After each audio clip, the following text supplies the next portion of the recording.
सभी को जय हिंद दोस्तों। आप सभी का हार्दिक स्वागत है इंडिया स्ट्रॉन्ग रिएक्शंस पे। आशा करता हूं कि आप सभी लोग बहुत अच्छे होंगे। तो आज हम आपके एक इंटरेस्टिंग और एक इंपॉर्टेंट वीडियो लेकर आए, इसमें आप देखेंगे पाकिस्तान की दो मशहूर हस्तियों को। एक तरफ आप देखेंगे मशहूर पत्रकार और एनालिस्ट शकील चौधरी साहब को, जिनकी स्पेशल गेस्ट होंगी खूबसूरत पाकिस्तानी अदाकारा इफ़त उमर जी, जो कि अपने आप को भारत से काफी जुड़ा हुआ मानती हैं। कहीं ना कहीं वो भारत से लगाव करती है, और खास बात ये है ये दोनों ही भारत और पाकिस्तान के रिश्तों पे एकदम निष्पक्ष राय रखते हैं। तो ये वीडियो काफी इंटरेस्टिंग होगी, और ये वीडियो का सेकंड पार्ट है। फर्स्ट पार्ट ऑलरेडी मैं आपके लिए चैनल पे डाल चुके हैं, जिससे आप लोगों ने बहुत ज्यादा प्यार दिया था, तो इसी भी अंत तक देखें। और चैनल पे नहीं है तो चैनल को सब्सक्राइब कर दें, ताकि हम आपके लिए लेटेस्ट और इंटरेस्टिंग वीडियोस लाते रहें। जय हिंद, जय भारत। प्रोपेगेंडा हमारे यहाँ आज से 10-12 साल पहले जो बहुत ही पॉपुलर था, वो ये था कि इंडिया के बहुत ज्यादा कौंसल खाने हैं अफगानिस्तान में। ये गिनती मुझे याद है 9 से शुरू हुई थी, और फिर 14, फिर 24, 36, हाँ 25 भी रहा। फिर एक साहब हैं हमारे हाफिज शफीक उर रहमान, उन्होंने नई बात अखबार है एक लाहौर का, उसमें 2017 में लिखा कि 65 कौंसल खाने हैं। आप इमेजिन करें। पर इतनी क्या जरूरत है? देखिए, एक तो खैर एम्बेसी होती है ना, बाकी जो दूर दराज के शहर हैं वहां पे कॉन्सुलेट्स होते हैं। और मैंने जो रिसर्च की इस पे, तो मुझे ये पता चला, और उसमें कुछ ज्यादा टाइम नहीं लगता, 4-5 मिनट में आजकल आप पता कर सकते हैं ये। तो मैंने इंटरव्यू किया लेफ्टिनेंट जनरल, हमारे हैं एक जो सेनेटर भी रहे बाद में, अब्दुल कयूम जी, वो स्टील मिल के चेयरमैन भी रहे कराची में।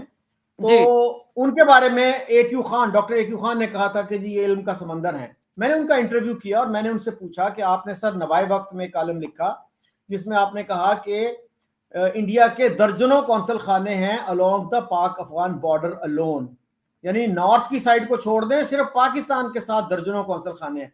तो मैंने उनसे गुजारिश की, एक FM रेडियो के लिए मैंने उनका इंटरव्यू किया था। तो उन्होंने बहरहाल मेरे होमवर्क की बड़ी तारीफ की। तो बहरहाल मैंने जो क्वेश्चन उनसे किया, मैंने कहा सर मैंने तो थोड़ी सी रिसर्च की, तो मुझे पता चला कि इंडिया के और पाकिस्तान दोनों के 4-4 कौंसल खाने हैं, और इंटरेस्टिंगली उन्हीं शहरों में है। नॉर्थ में जो है मज़ार शरीफ और हेरात, और इधर जो है जलालाबाद और कंधार। तो कहने लगे आपकी बात दुरुस्त है, जो फॉर्मल और प्रॉपर कौंसल खाने हैं वो 4 ही हैं, बाकी जो है ना सैटेलाइट कौंसलेट्स हैं। अब मैंने MSc और MPhil किया इंटरनेशनल रिलेशंस में, वैसे भी पढ़ता रहता हूं, लेकिन मैंने कभी ये टर्म नहीं सुनी थी सैटेलाइट कौंसलेट। मैंने तो भी आज ही सुनी। उसका क्या मतलब है?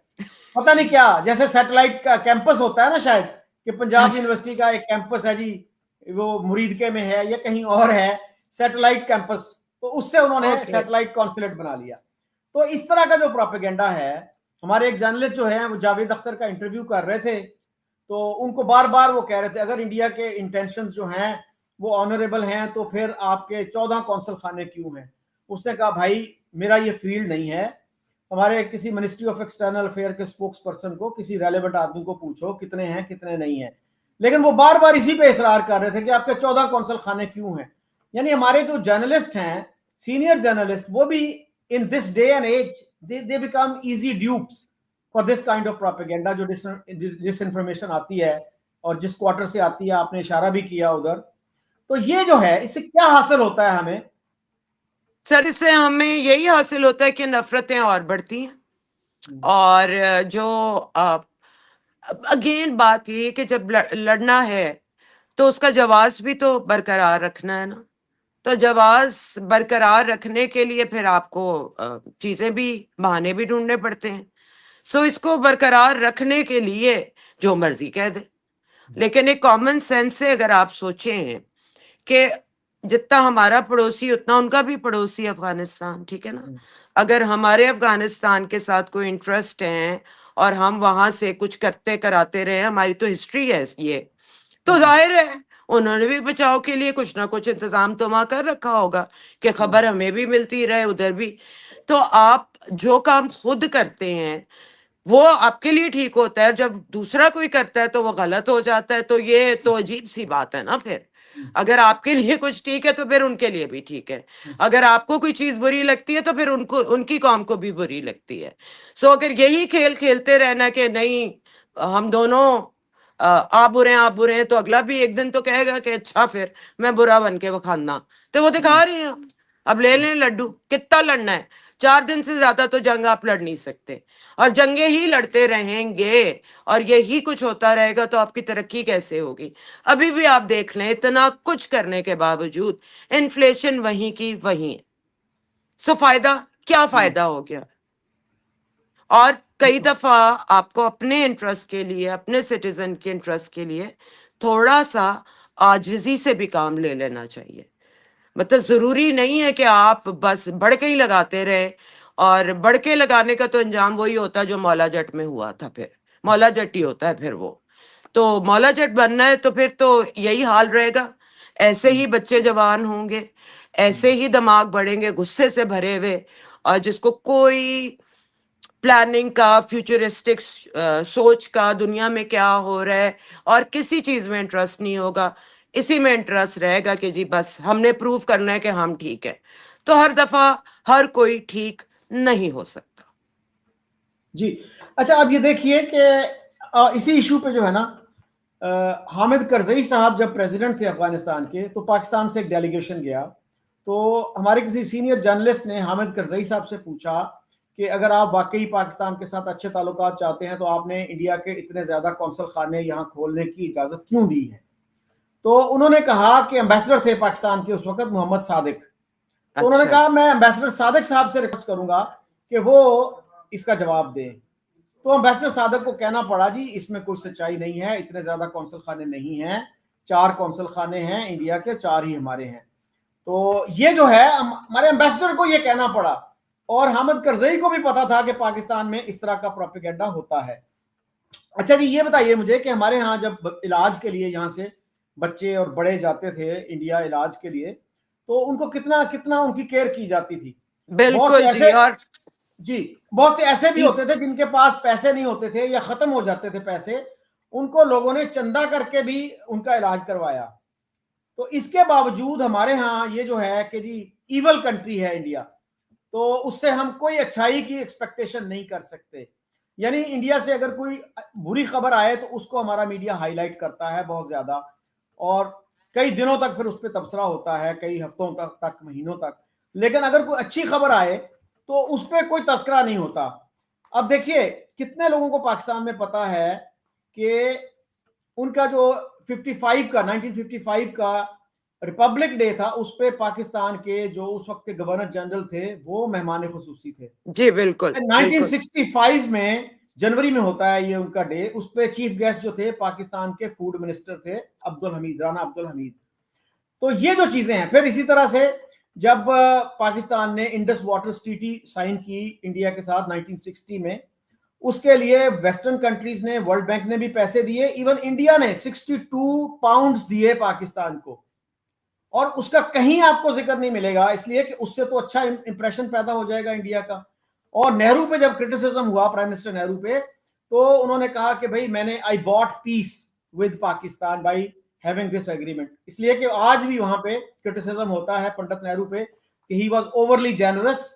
पानी उन्होंने जरूरत से ज्यादा पाकिस्तान को दिया और फिर पैसे भी दिए, लेकिन पाकिस्तान में उसका कहीं जिक्र नहीं होता। कहीं कोई नहीं कहता कि यार इंडिया ने ये अच्छा किया था हमारे साथ। क्योंकि वो मकार है ना सर, हमने उनको मकार भी तो बनाना है। कैसे बताएंगे अच्छी बातें? हमारे यहाँ कुछ साल पहले ये रिसर्च हुई कि इंडिया को अगर आप ट्रांजिट रूट दे दें, उनकी बड़े अरसे से ख्वाहिश है कि हमारे ट्रक जो हैं अफगानिस्तान जाएं, उससे आगे सेंट्रल एशिया जाएं, तो सिर्फ इसी अरेंजमेंट से पाकिस्तान को कम से कम $15 बिलियन सालाना मिल सकते हैं। सर उसके आप ये साथ बात कर रहे हैं, इतना कुछ और हो सकता है, इतना कुछ और हो सकता है जिसकी हद नहीं है। मतलब अगर अगर दोस्ती हो तो हमारी इवन इंडस्ट्री कहाँ से कहाँ जा सकती है। हम तो कुछ भी नहीं है उनकी इंडस्ट्री के आगे। तो हम जितने थोड़े से लोग हैं, हम तो उनके 4-5 ही उसमें सारे के सारे पूरे आ जाए। हमारा तो करियर कहाँ से कहाँ पहुंच जाए। हमारी सेंसिबिलिटीज, फीलिंग्स, एवरीथिंग इतनी सेम है कि हमें हमारा काम एक दूसरे को नकली भी नहीं लगता। हम कोरियन देख रहे, कुछ देख रहे, वो उस तरह हम रिलेट नहीं करते जितना इंडिया, पाकिस्तान, बांग्लादेश हम सब एक दूसरे से रिलेट कर सकते हैं। लेकिन अनफॉर्चुनेटली सबसे जो जिससे ज्यादा करीब होना चाहिए, जिससे ज्यादा करीब है, उन्हीं से हम इतने दूर हैं। मतलब मेरी ख्वाहिश बॉम्बे जाने की, मैंने जिस दिन से ये ख्वाहिश पकड़ी तब से लेके आज तक हालात नहीं ठीक हुए कि मैं वहां जा सकूं। और मुझे लगता है कि इसी ऐसे ही चले भी जाना है, और वो रोमांस जो हमारे ज़हनों में है, वहां ये होता होगा, वहां ये हम कभी नहीं देख सकेंगे। And it is sad, it is very sad. मुझे तो बहुत दुख होता है। Please don't be so disappointed. हो सकता है कि कोई better sense prevails and we have good sir जब relations better with sense prevail की थी, मतलब नवाज शरीफ को अगर हम कुछ बात, जाहिर गलतियां सबसे होती, पर एक बात बहुत उनकी जो अच्छी थी कि वो एक बहुत तमीजदारी के साथ हमेशा दूसरे मुल्क के सरबराहों से पेश आते थे, एक तो, और उन्होंने बहुत कोशिश की, उन्होंने वाकई बहुत कोशिश की। और फिर देख ले, फिर जो उनके साथ हुआ, जरा सी कोई फेवर में कोई बात कर देता है तो मोदी का जो यार है, गद्दार है, उधर पे मोदी साहब को भी अब इतना गुस्सा आ गया है, उधर भी गेम अब ये बन गई है कि इलेक्शन जीतने के लिए बोलना पड़ता है वहां पे भी। सो नाउ इतनी गहरी हो चुकी है ये एक तरह की नफरत का यूज दोनों तरफ और देयर गेन्स, कि मुझे तो, आप कह रहे हैं कि शायद ठीक हो जाए, मुझे तो बहुत मुश्किल लगता है। मतलब खुदा ना खास्ता इंडिया में कुछ हल्की सी चीज होती है ना, तो हमें तो जान मेरी तो निकल जाती कि हाय, या पाकिस्तान का नाम निकल आना है, फिर कुछ हो जाना है। उधर क्या होता है दैट आई डोंट नो, वो भी शायद यही सोचते होंगे, उनका भी जो होता होगा। सो बड़ी आयरॉनिकल बात है कि मैं पैदल, मैं डिफेंस में रहती हूँ, मैं मोटरसाइकिल पे इंडिया एंटर हो सकती हूँ। सोचे इतने पास की बात कि हम नाश्ता करने वहां जा सकते हैं, हलवा पूरी खा के हम घर वापस आ सकते हैं, एंड येट मतलब करीब भी नहीं जा सकते, वीजा नहीं ले सकते। दोस्तों आशा करता हूं कि वीडियो को आपने अंत तक देखा होगा और जिस तरीके से शकील चौधरी साहब और इफ़त उमर जी ने भारत के लिए अपने व्यूज को एक्सप्रेस किया, वो देख के आपको काफी पसंद आया होगा। अगर आपको वीडियो अच्छी लगी है तो इसे लाइक और शेयर जरूर करें, और भारत और पाकिस्तान के रिश्तों पे जो भी आपकी राय है, खासकर आजकल के सिनेरियो को देख के, आप अपनी राय कमेंट सेक्शन में लिखकर जरूर बताएं। और एक बार फिर चैनल पे नए हैं तो चैनल को सब्सक्राइब कर दें। तो चलिए फिर मिलेंगे ऐसी किसी इंटरेस्टिंग, लेटेस्ट और मजेदार वीडियो में। तब तक अपना ध्यान रखिए। जय हिंद, जय भारत।